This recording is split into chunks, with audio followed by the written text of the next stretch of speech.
What's up guys, my name is Ace, and the RAAL LMG is finally here in Warzone. So today, I just wanted to share the basic stats of this gun as well as my initial impressions of it.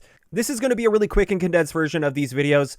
First up, because if you can't tell from my voice already, I woke up feeling pretty under the weather and my throat is just killing me, so I can't record for very long. And then the second thing you'll see throughout this video, this gun doesn't really stand out in too many ways, and therefore it's not really worth going into too much depth with, in my opinion.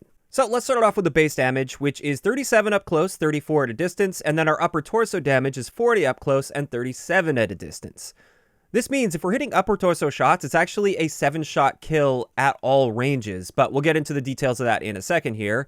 The next thing I want to look at is rate of fire, which is 556 rounds per minute, which is fairly slow. And what this means for our 3-plate time to kill potential is if we're hitting those upper torso shots, this is 647 milliseconds. And up close, this time to kill is actually quite slow for LMGs. However, when you get into long ranges, if you're still hitting those upper torso shots and getting the 7-shot kill, 647 milliseconds is a solid time to kill potential. Now getting back into the different multipliers, it turns out in the maximum damage range for this gun, you can shoot them anywhere in the body and you'll get a 7-shot kill. Doesn't matter if you shoot them in the toe or the upper torso, it's going to be a 7-shot kill. However, at longer ranges, while we still have the ability to get a 7-shot kill, 4 out of those 7 shots must hit the upper torso if you want to maintain a 7-shot kill. As for our headshot damage, this is 59, 54, and this means with just one headshot mixed in with upper torso shots up close, it drops our time to kill down to 540 milliseconds, which is very fast for this game.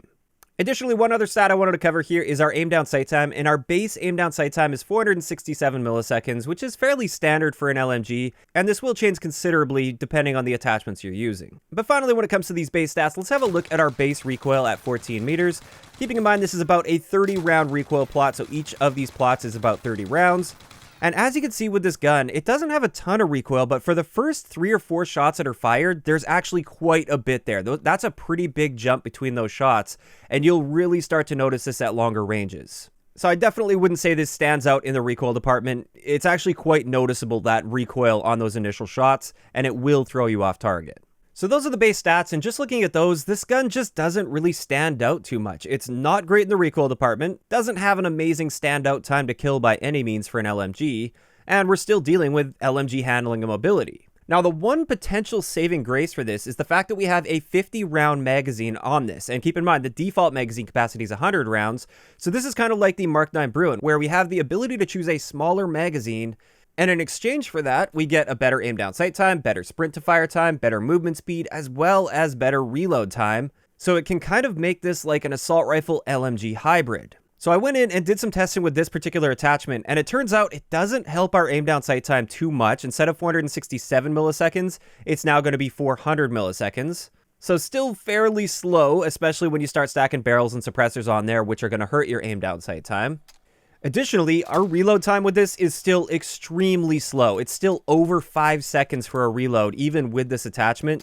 So it doesn't really feel like an assault rifle LMG hybrid. It still just feels like an LMG. In either case, it's probably still your best bet for an attachment when it comes to how Warzone tends to play. LMGs on their own don't tend to be very popular in Warzone due to their handling and mobility. So based on my initial testing and initial impressions, if I were to create the sort of best setup for this gun, this is what I'd be using. I'd be using the monocore suppressor. This is the final suppressor you unlock, and it's basically the same as the monolithic suppressor. We've got the line breaker barrel, which gives us the best bullet velocity, best damage range, as well as some recoil control. The VLK 3X optic, that's kind of just a given for any sort of a long-range Modern Warfare setup. Although I will say the iron sights are very solid on this gun, so if you wanted to use it with iron sights, that would be just fine. Then for underbarrel, we also have a unique attachment, kind of like the snatch grip on the PKM. This one helps recoil control and aim down sight speed, which you don't normally see.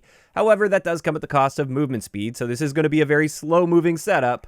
But finally, we're going to be using the 50-round belt mag in order to at least slightly improve our aim down sight time, our movement speed, and a little bit of our reload quickness. But like I said, this is going to reload quite slow, even with this setup. Now, if you're curious with this, the aim down sight time ends up being 484 milliseconds, which honestly isn't really all that bad for a long-range setup. Even with an assault rifle, if you're building it for long ranges, 484 milliseconds is a reasonable aim down sight time. You just wouldn't want to use that up close and personal, because SMGs will have broken your armor already before you even get aim down sight. But with that, that's going to wrap it up for today's really quick video on the RAAL LMG in Warzone. Personally, I don't think it's a really standout LMG. I don't see it taking over the meta or anything, or even being all that great, and I doubt very many people are going to use it beyond the initial week. Now, of course, that is just my initial impression of this based on the stats, and honestly, no playtime at all at this point. I'd like to hear in the comment section below, what do you guys think about the RAAL LMG so far in Warzone?